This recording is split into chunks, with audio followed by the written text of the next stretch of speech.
What's up, guys? Welcome back to the channel. On the bench today, we are starting Unlucky Charms, part 1 of build series. Like I told y'all last video, I'm going to try to record more of the building process, and we'll stop in between. I'll do a voiceover or something, just explaining what I'm doing. But for you guys that are new here, just show you what the build's going to be, and we'll go over the build list, show you a couple little things that I like. I got the interior buttoned up exactly how I wanted it. I had a couple scale accessories that I wanted to add into it, and yeah, and then we'll go into it. I'm gonna put the body together first. This Endura IR60 body. Put it together, put the cage and the bed sides on, get the interior in it, have a full body put together, and then we'll talk about that, and then I'll put the chassis together. I'm just going to get the rails with the skid on there and get the motor and transmission mounted in, and again we'll go over the build list, and then yeah, that'll probably be it for part 1. Maybe behind the scenes I'm going to do some fitment. I'm concerned about the motor sitting a little bit too high and hitting the bottom of the interior panel, but we'll see what happens. If not, if it doesn't work, I'll have to cut a little bit of it out, maybe just like grind a little hole for the edge of the motor to sit up in, but not really worried about that right now. We'll cross that bridge when we get to it. But so build list. The build is called Unlucky Charms. Shout out Layer Labs RC. He did all the stickers and the little scaled accessories that are in the interior. And shout out Terp Shredder 710. He did the interior for me. I went with the like Leprechaun from the Hood theme. As you can see, little evil looking leprechaun, pot of gold, and the dashboard and everything's from Terp Shredder. The Unlucky Charms cereal and the Peach Fago case of pop is from Layer Labs RC. Gonna do the Endura 40mm big bore oil filled shocks. I am gonna put oil in these and get them how I like them. Endura, steel drive shafts, nothing's crazy. Gonna do the Big Kid Tiny Truck Gold Vet motor and trans combo. It's number 98 of 103. I found out. Josh from Big Kid Tiny Truck told me that they had 3 Xers, so there's actually 103. But this motor is gonna go really well with the build. Also, we're using the Mias Isokinetic aluminum gold axles for it. And I have Trio Whirlwind wheels on the Upgrade RC Razor Wire 57mm. I'm going to try to make this like as class 1 as I possibly can. So I think that these will go good. And all that is going to be sitting on a CL Designs Gladius C1 chassis. It's the carbon with gold flake. Let me get it out of the package here. Carbon with gold flake chassis rails. So everything gold on this build. I'm excited for this build. So I'm gonna get this body all together on a time lapse, and then we'll come back and talk a little bit more about what we got going on.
Okay, guys, good news for you.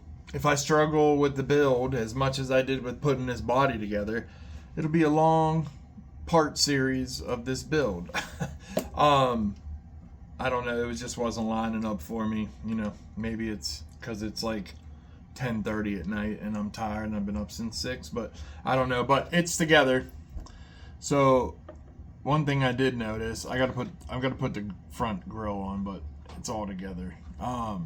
Is this gold is gonna show fingerprints, but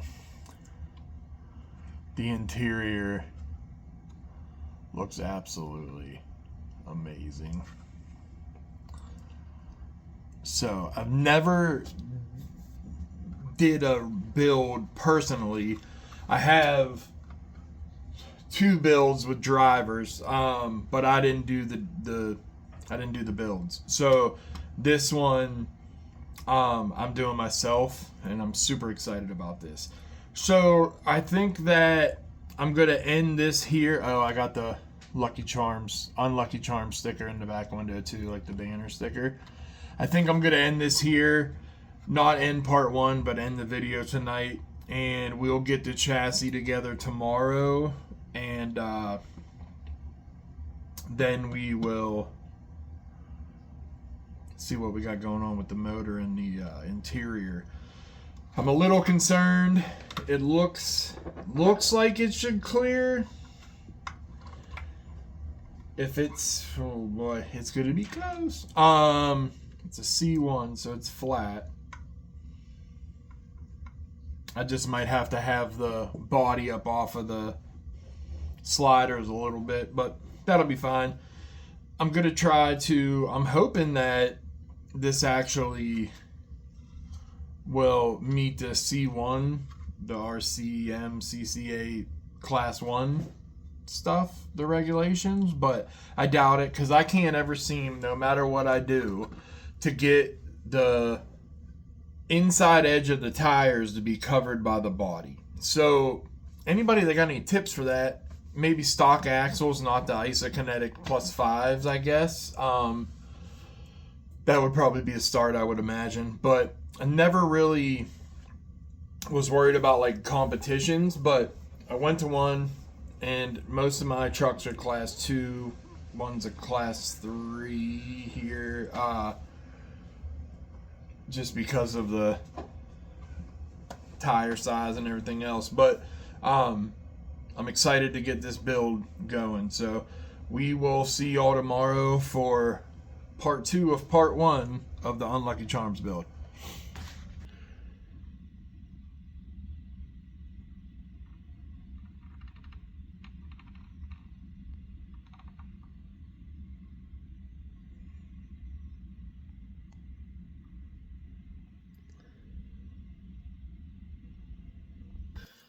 Alright guys, welcome back to day 2 of part 1. So I was doing a little bit of just like trying to eyeball stuff here before I started recording. And so first off, I've never built a like scale rig with like interior and stuff. So this takes up a lot of space. Doesn't leave you a whole bunch of space left on the bottom there. So I was like, man, it looks like my motor's gonna hit. And this is a C1, a Gladius, CL Designs Gladius C1 gold carbon thing, chassis, but in this body, it's too long. So I'm gonna have to cut the back tabs off, which is fine. And I'm gonna have to 3D print some magnet mounts for the front to lift it, to lift the front, because if not, you can see the motors in there hitting the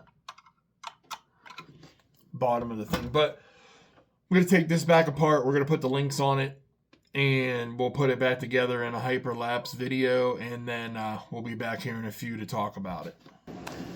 Alright guys, so I had to switch some things up here, and I test fitted it and it works. I'll have to put a little spacer plate, like glue it here for the magnet mount. But I had to switch chassis, which kind of sucks, but we'll use the Gladius for something else. So I went with the polished aluminum Rock Panda Labs XL, and it fits under the body. I won't have to cut it. I can use the back hinge mount, and with about a 14 millimeter spacer on the magnet plate on the hood of the truck, and this will work.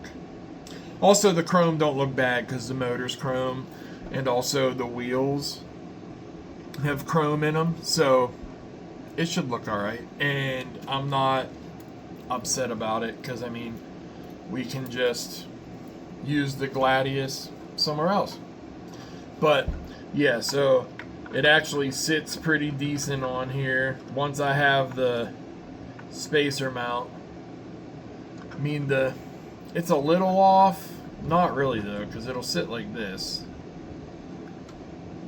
It'll sit like that. So we'll see how it goes. Put it together. If I don't like it, I'll tear it back apart and build something else. But this is gonna be it for part one. Like I said, I'm sorry, I got the skid plate on and I got the lower links on just so I could put the chassis rails and the sliders on. But this is where I'm going to stop at for part one. Hope you guys enjoy the video series so far. I know I was kind of all over the place, but this the Gladius C1 not fitting kind of threw me for a loop, and I've never done a scale truck with like a full interior, so it's a learning experience. I hope you guys stick around and learn with me, but I think we're gonna end part one here, and stay tuned for part two. It'll be coming here in the next week or so, and if you guys haven't already, please like, follow, subscribe, all my social medias. We got TikTok, Instagram, Facebook, YouTube. It's all Cleanline_Crawlers. And we'll catch you guys on the next one.